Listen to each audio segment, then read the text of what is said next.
김동엽의 수익 플러스 오늘도 와운의 김동엽 대표와 함께합니다. 어서 오세요. 네, 안녕하십니까? 네, 대표님 지난주 금요일에 가지고 오셨던 이슈가 바로 원전 그리고 비만약 섹터인데 먼저 AS부터 들어볼까요? 네, 원전 섹터 무난하게 좋은 흐름 가져왔던 것 같습니다. 세 종목 소개해드렸었는데요. 두산 에너빌리티라든가 BHI, 우진엔텍이 장중 고점 기준으로 6%에서 9%까지 좋은 모습 나타냈고요. 비만약 섹터는 지난주에 제가 두 번이나 소개를 드렸던 섹터인데 관련해서 경구용 비만약에 대한 기대감들이 시장에 많이 좀 작용을 하면서 좋은 모습들이 나왔거든요.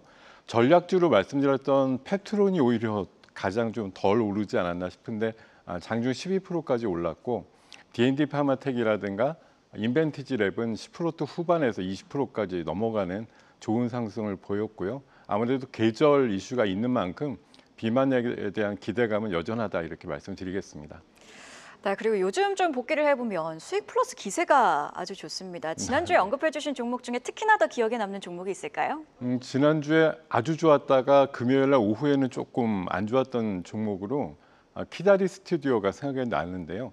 제가 목요일 날 아침에 전략주를 소개드린 다음에 목요일 날 19%, 또 금요일 날 초반까지는 14%의 상승이 나왔습니다만 아무래도 웹툰과 관련된 또 이벤트가 오후에 좀 종료가 되다 보니까 세론 뉴스처럼 좀 작용을 해가지고 오후에 급변동하는 그런 모양들이 나왔거든요. 최근에 공약이라든가 정책과 관련된 이슈들은 변동성이 크긴 하지만 그것들이 다음 이슈에 밀리게 되면 급변동이 나오게 된다는 거 참고하실 필요가 있을 것 같습니다. 네, 언급해 주신 것처럼 정책주로 묶이는 종목들은 변동성이 크다는 점 꼭 기억해야겠습니다. 네. 자, 그리고 이제 본격적으로 이슈 열어보도록 할 텐데 오늘은 특별한 키워드를 준비해 주셨다고요? 네, 방금 소개를 주셨듯이 요즘 잘 나간다 이렇게 얘기를 하시잖아요. 사실 지난주도 복귀해 보면 잘 나가는 섹터들 많이 소개를 드린 걸로 기억은 하는데요. 잘 나갈수록 또 고개는 숙이는 것이 좋지 않은가 그런 생각이 들어서 오늘 양쪽 이슈 보면 앞자가 저자가 들어 있습니다. 이 낮을 저자인데요. 저자를 중심으로 키워드를 산정을 해봤습니다. 그래서 첫 번째 키워드는 저궤도 위성통신이네요. 네, 이게 사실 저궤도라고 하지만 지상 기준으로 보면 이게 500km나 올라가는 거기 때문에 저는 상당히 아니네요. 높은 궤도인데요. 그럼에도 불구하고 이제 평소에 그 인공위성 대비해서는 낮은 수준에서 떠 있는 그 인공위성들이다 이렇게 보시면 되겠고요. 저궤도 인공위성 사업은 원래 스타링크라든가 스페이스X가 앞서고 있고요. 원웹이라고 하는 경쟁자가 있어서 2파전이다 이랬는데 빅테크 중에 아마존이 새롭게 카이퍼 프로젝트라는 거를 몇 년 전부터 작동을 하다가 본격적으로 위성을 날리면서 10년 내로 3,000개 정도의 위성을 쏘아 올리겠다 이런 야심찬 계획과 함께 연내 국내 인터넷 서비스도 가능하다 이런 이제 발표를 하면서 관련된 섹터의 움직임들이 부산해지고 있습니다. 현재 저궤도 인공위성 관련해서는 7,000개 정도 위성을 쏘아 올린 스타링크가 가장 앞서고 있고요. 국내 같은 경우 이르면 6월 달 정도에 서비스가 시작되는 걸로 예정이 돼 있거든요. 지금 전 세계적으로도 거의 한 500만 정도의 이용자가 있는데 설치 비용은 비싸지만 재난이라든가 또 도서 지역, 배 같은 데서도 쓸 수 있는 통신망인 만큼 앞으로 좀 발전 가능성이 높다는 그런 차원으로 이해를 하시면 될 것 같고 관련주 체크해 보도록 하겠습니다. 먼저 세트레가입니다. 초고해상도 지구 관측위성을 갖고 있는 회사고요. 한국전기통신연구원과 함께 6세대 통신위성 개발을 하고 있습니다. 고의견 드리겠습니다. 자, 두 번째는 인텔리안테크인데요. 원래 해상용 그 배 안테나 관련된 종목인데 요새 위성용 안테나 쪽으로도 진출해서 실적이 나오고 있고 지난주 같은 경우 그 아이온큐라고 하는 미국의 양자 회사랑 MOU를 맺어서 양자컴과 관련주로도 좀 분류가 되어 있습니다. 고의견 드리겠습니다. 자, 세 번째는 KTCS인데요. KT 그룹 자체가 스페이스X와 스타링크 관련된 사업을 같이 하고 있기 때문에 관련주로 부각될 가능성이 높다. 이렇게 판단드리면서 고의견 드리겠습니다. 네, 세 종목 세트레가의 KTCS 그리고 인텔리안테크 모두 고의견 주셨습니다. 바로 이어서 다음 이슈도 열어봐야겠는데 이번에도 앞에 저가 붙었습니다. 저출산 가지고 오셨네요. 네, 자 지금 얘기 화자가 이제 머스크라고 나왔는데 사실 우리나라 인구 문제를 제일 걱정해 주는 사람 중에 하나가 아닌가 이렇게 생각이 듭니다. 얼마 전에 뭐라고 얘기했냐면요.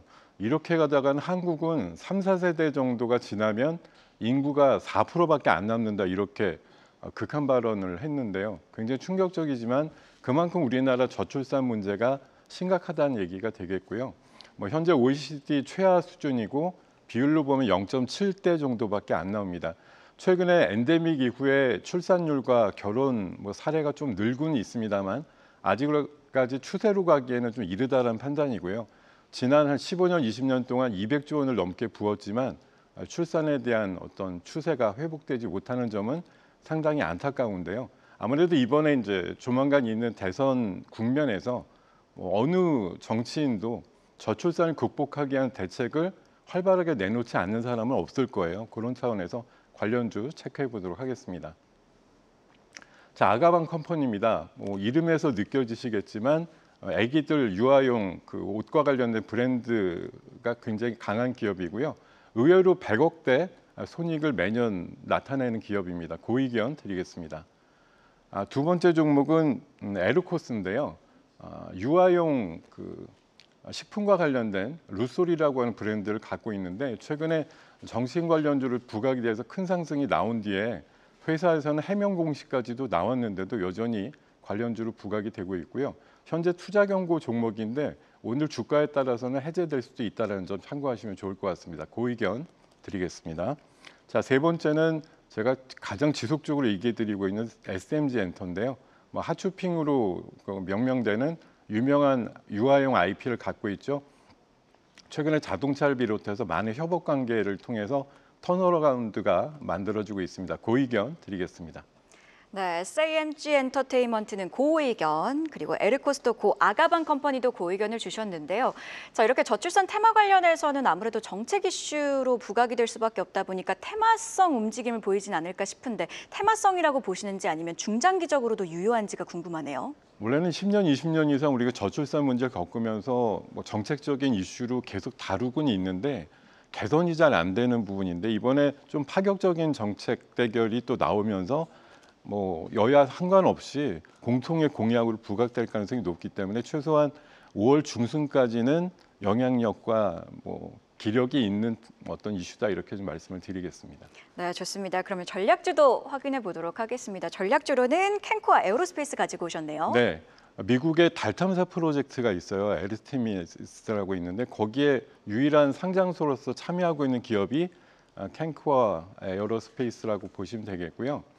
아마존의 아까 카이퍼 프로젝트에도 그 미국의 인수를 최근에 하고 있는 미국 자회사를 통해서 부품이라든가 이런 것 쪽에 참여를 하고 있는 회사로 좀 부각이 되고 있습니다. 아마존의 그 적에도 인공통신 위성과 관련된 서비스에도 관련주로 부각이 되고요. 최근에 브라질이라든가 싱가포르의 군항기를 민간기로 바꾼다든가 화물기로 개조하는 사업에도 참여를 하면서 최근에 실적과 성장성에 대한 수주 잔고가 늘어나고 있다는 소식 들려오고 있습니다. 목표가는 18,000원 제시해드리고요. 손절가는 1,900원 대응 전략 말씀드리겠습니다. 이게 사실 최근에는 캔코와 에어로스페이스의 주가 상승 탄력도가 약하긴 했지만 이걸 시계열을 길게 두고 연중 기준으로 보면 20% 넘게 올랐는데 이런 연중 상승에 따른 부담은 없을까요? 부담은 별로 없을 것 같고요.